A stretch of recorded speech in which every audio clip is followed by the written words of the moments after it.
सुनो सुनो सुनो, आज की ताज़ा खबर, आज की ताज़ा खबर, आज की ताज़ा खबर। दोस्तों, खबर ये है कि अभी तक जो एम्प्लॉयज़ प्राइवेट सेक्टर में काम करते हैं या जो गवर्नमेंट सेक्टर में काम करते हैं और जो पीएफ या जीपीएफ के मेंबर्स हैं, यानी कि जो पीएफ में अपना कंट्रीब्यूशंस करते हैं, जो जीपीएफ के थ्रू अपना कंट्रीब्यूशंस करते हैं और उस कंट्रीब्यूशंस के ऊपर जो उनको इंटरेस्ट मिलता था, वो इंटरेस्ट अभी तक टैक्स फ्री होता था, यानी कि उसके ऊपर कोई टैक्स नहीं लगता था। लेकिन अब ये जो नया नोटिफिकेशन आया है, जो पीएफ डिपार्टमेंट ने सर्कुलर जारी करके जो नोटिफाई किया है, अब 1/4/2022 से जो भी इंटरेस्ट इस कंट्रीब्यूशंस में आपको मिलेगा, यानी कि जो आप पीएफ के ऊपर कंट्रीब्यूट करते हैं, जो जीपीएफ के थ्रू कंट्रीब्यूट करते हैं और जो आपको इंटरेस्ट इनकम होती है, वो आपकी टैक्सेबल होगी और उस इंटरेस्ट के ऊपर आपका टीडीएस डिडक्शन किया जाएगा, यानी कि टैक्स डिडक्टेड एट सोर्स।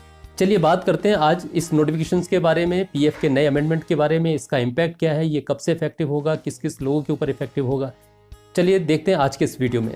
लेकिन इससे पहले मैं शुरुआत करूं आज के इस वीडियो की, मैं आपसे रिक्वेस्ट करूंगा कि आप मेरे चैनल को, अगर आपको इन्फॉर्मेशन अच्छी लगती है और आपको लगता है आप इस इन्फॉर्मेशन को शेयर करना चाहते हैं, लाइक करना चाहते हैं, चैनल को सब्सक्राइब करना चाहते हैं, लाइक शेयर एंड सब्सक्राइब करना ना भूलें।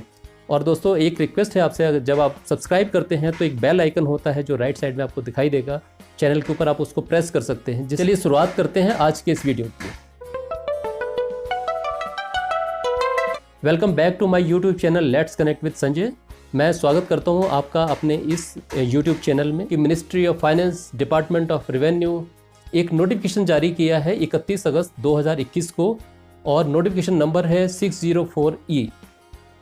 दोस्तों, इस नोटिफिकेशन के अकॉर्डिंगली जो इनकम टैक्स रूल्स 1962 है, उसमें एक नया अमेंडमेंट किया गया है, यानी कि रूल 9C के बाद एक रूल 9D इंट्रोड्यूस किया गया है, जो कि एक नया रूल है। सो दोस्तों, इस अमेंडमेंट को 25th अमेंडमेंट के नाम से जाना जाएगा, यानी कि income tax rules 25th amendment 2021 के नाम से इसको जाना जाएगा। और अब इस रूल के अंदर क्या अमेंडमेंट किया है वो मैं आपको बता देता हूँ। इससे पहले हम इस रूल के बारे में जानें, इसकी बैकग्राउंड के बारे में जानना समझना ज़रूरी है। दोस्तों, सबसे पहले मैं बात करता हूं जो नया नोटिफिकेशन आया है, डिपार्टमेंट ऑफ रेवेन्यू ने रिलीज़ किया है। मैं बताता हूं कि ये नया अमेंडमेंट यानी कि रूल 9D क्या है। रूल 9D बताता है कि अब गोइंग फॉरवर्ड, यानी कि 1 अप्रैल 2022 से जो आपका टैक्सेबल इंटरेस्ट है उसकी कैलकुलेशन किस तरीके से की जाएगी। यानी पीएफ डिपार्टमेंट को दो तरीके से अकाउंट मेंटेन करना पड़ेगा, यानी कि non taxable contribution account and taxable contribution account. अब बात करते हैं कि नॉन टैक्सेबल कंट्रीब्यूशन अकाउंट क्या होगा और टैक्सेबल कंट्रीब्यूशन अकाउंट क्या होगा। So non taxable contribution account को बनाने के लिए सबसे पहले 31 मार्च 2021 को जो पीएफ के मेंबर्स हैं उसकी जो पासबुक के अंदर बैलेंस है उसका क्लोजिंग बैलेंस लिया जाएगा। उसके बाद 1 अप्रैल 2021 से जो भी उन्होंने उस अकाउंट में कंट्रीब्यूट किया है हर महीने, वो अमाउंट ऐड की जाएगी। उसके बाद इस अकाउंट के ऊपर जो उसको इंटरेस्ट मिलने वाला है वो ऐड किया जाएगा और इस अकाउंट से जो उसने विड्रॉ किया है उसको माइनस किया जाएगा। लेकिन दोस्तों, इस अकाउंट के लिए थ्रेशोल्ड लिमिट रखी गई है 2.5 लाख रुपए की, यानी कि जैसे ही आपका अमाउंट 2.5 लाख रुपए को टच करेगा, उसके बाद का जो भी कंट्रीब्यूशन है वो टैक्सेबल कंट्रीब्यूशन अकाउंट में ट्रांसफ़र कर दिया जाएगा। यानी कि पीएफ डिपार्टमेंट को जो 2 अकाउंट मेंटेन करने हैं, नॉन टैक्सेबल कंट्रीब्यूशन अकाउंट और टैक्सेबल कंट्रीब्यूशन अकाउंट। सो 2.5 लाख की लिमिट, जो थ्रेशोल्ड लिमिट गवर्नमेंट ने फिक्स किया है नॉन टैक्सेबल अकाउंट के लिए, जैसे ही आपका कंट्रीब्यूशन 2.5 लाख को टच करेगा, दूसरे अकाउंट में अमाउंट ट्रांसफ़र हो जाएगी और उसके ऊपर इंटरेस्ट एक्रू होना चालू हो जाएगा। अब दोस्तों, टैक्सेबल कंट्रीब्यूशन अकाउंट क्या होगा। इसमें जो बैलेंस होगा वो 2.5 लाख से ऊपर का जो भी कंट्रीब्यूशन आपका है वो ऐड होगा, प्लस जो इंटरेस्ट एक्रू किया है आपने उस साल में वो ऐड होगा, माइनस विड्रॉल, यानी कि किसी मेंबर ने अगर इस पीएफ अकाउंट से विड्रॉ किया है उस अमाउंट को माइनस कर दिया जाएगा। अब दोस्तों, इंपॉर्टेंट चीज़ ये है इसमें देखने वाली कि आपको जो ये कंट्रीब्यूशंस हो रहे हैं, यानी कि नॉन टैक्सेबल अकाउंट में और टैक्सेबल कंट्रीब्यूशन अकाउंट में, इसके ऊपर जो आपका इंटरेस्ट है वो interest amount taxable contribution account में जो अमाउंट जा रही है वो उसके ऊपर टीडीएस यानी कि टैक्स आपका काटा जाएगा। दोस्तों, नोटिफिकेशन में थ्रेशोल्ड लिमिट को डिफाइन किया गया है, यानी कि जो पीएफ के मेंबर्स हैं उनके लिए 2.5 लाख की लिमिट है और जो जीपीएफ के मेंबर्स हैं उनके लिए लिमिट रखी गई है 5 लाख रुपए की। यानी कि अगर 2.5 लाख और 5 लाख से ऊपर जो भी उनका कंट्रीब्यूशन जाता है उसके ऊपर जो उनको इंटरेस्ट मिलेगा वो इंटरेस्ट आपका चार्जेबल होगा और उस इंटरेस्ट के ऊपर टैक्स कटेगा, टैक्स के रेट्स क्या होंगे मैं बताता हूँ अब। दोस्तों तो यहाँ तक अभी हमने देखा कि हमारी थ्रेशोल्ड लिमिट क्या है, हमारा कंट्रीब्यूशन किस लिमिट तक टैक्स फ्री होगा और किस लिमिट के बाद टैक्सेबल बन जाता है।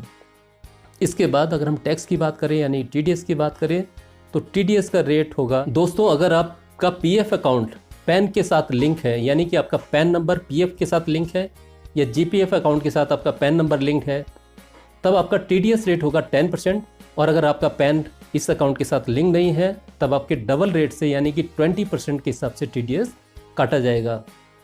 यानी कि जो टीडीएस की कैलकुलेशन की जाएगी वो इंटरेस्ट के ऊपर की जाएगी। सपोज अगर आपका इंटरेस्ट 2000 रुपये है और टैक्सेबल अकाउंट में जो इंटरेस्ट आपने एक्रू किया है बियॉन्ड द थ्रेशोल्ड लिमिट, तो अगर मैं 2000 रुपये के ऊपर टीडीएस की कैलकुलेशन करूं 10% के हिसाब से, तो यानी कि आपके 200 रुपये यानी 200 रुपीज़ टीडीएस काट लिए जाएंगे। दोस्तों ये जो नोटिफिकेशन आया है, जो पीएफ डिपार्टमेंट ने चेंजेस किए हैं, इस नोटिफिकेशन को मद्देनज़र रखते हुए ये कब से इफेक्टिव होंगे? ये 1 अप्रैल 2022 से इफेक्टिव हो जाएंगे। दोस्तों ये जो सारे प्रोविजंस हैं जो एग्जिस्टिंग मेंबर्स हैं उनके ऊपर एप्लीकेबल होंगे, जो इंटरनेशनल वर्कर्स हैं उनके ऊपर भी एप्लीकेबल होंगे। और हाँ, अगर डेथ केस है, अगर किसी एम्प्लॉय की डेथ हो गई है और उसका पीएफ अकाउंट है, तो ये प्रोविजंस यानी कि टीडीएस जो डिडक्शन होगी उस अकाउंट के ऊपर भी की जाएगी। दोस्तों जैसा कि मैंने बताया कि टीडीएस का रेट 10% एंड 20% के हिसाब से होगा, लेकिन जो नॉन रेजिडेंट्स हैं यानी कि अगर पहले वो रेजिडेंट्स थे और उनका पीएफ अकाउंट है और अब वो नॉन रेजिडेंट बन गए हैं, तो उसके ऊपर भी टीडीएस कटेगा और जो टीडीएस का रेट है वो 30% से होगा। अगर उनका इंटरेस्ट इस अकाउंट में 50 लाख से ज़्यादा है तो उसके ऊपर सरचार्ज भी है और वो 4% से अप्लाई की जाएगी।